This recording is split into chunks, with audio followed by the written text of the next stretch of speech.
When we decide to start a new relationship, it is very tempting to try to do it all at once. Yet we forget there are many factors that matter when trying to make a new friend. First of all, we need communication. Second of all, connection, and the help of others and organizations to make it all work out. Similar to any relation, the relationship a nation has with another is important and complex most of all. And now more than ever, needs the help of other factors to make it all work out now and in the near future.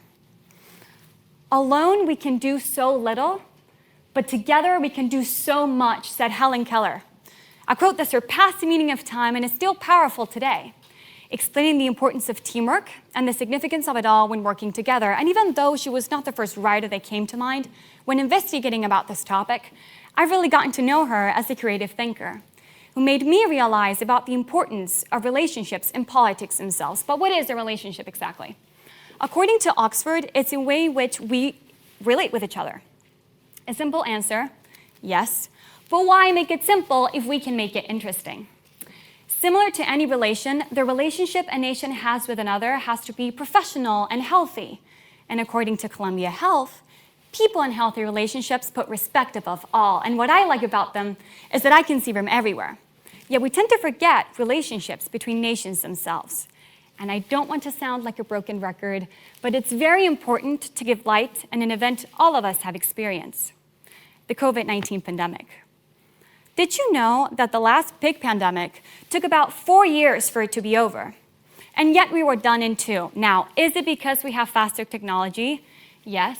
But I do think that we as nations acted like any good relationship would. We helped each other out.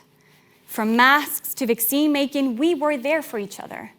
And even though the pandemic was one of the darkest times in recent history, it really helped us realize that with teamwork, we can accomplish the impossible. Now, does any of you use social media? Please raise your hand. So a lot of you. I do too. And don't worry, I'm not going to stand here and talk about how great Mark Zuckerberg is, but I will gladly talk about how his technology truly changed the world. I think he could be considered one of the co-founders of social media, and I use it every day to communicate with my friends and stay up with current events. But don't get me started on staying up with current events and people, because with 8 billion people in the world, that is no easy task. Yet social media has proven to work on something. The New York Times recently published an article talking about Ukraine's clever idea to use social media as a weapon during this war. And a post of 109 baby strollers went viral over the internet, telling us that 109 babies had died during the month of May. And it made me very upset, yet I had to realize that what I felt during that second, they feel 24/7. And I do feel that social media does have its good and bad, but if this war had occurred 30 years ago, the outcome could have been very different. I once read a book, and it was called Half the Sky. And it was not only the book that got me into reading, but really the book that opened the door for me to understand unknown global issues such as the air pollution in China and the oppression of people with albinism in sub-Saharan Africa.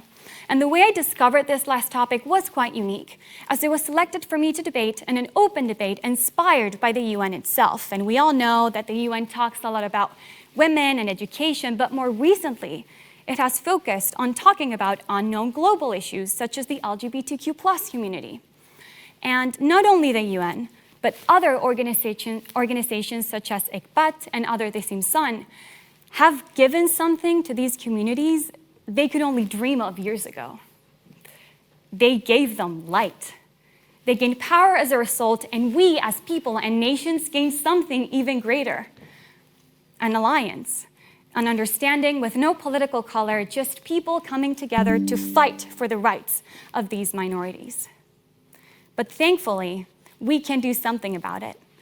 The way we communicate as humans is extremely complex, and it is set by how nations interact with each other. Yet we need to remember that now more than ever, we need teamwork to succeed, social media to inform, and the help of every single one of us in organizations such as Tremenda, started by a 15-year-old in Chile, that make this beautiful world a better one yet. Maya Angelou once said, "We may encounter many defeats, but we must not be defeated." please take that with you when you walk away. Thank you.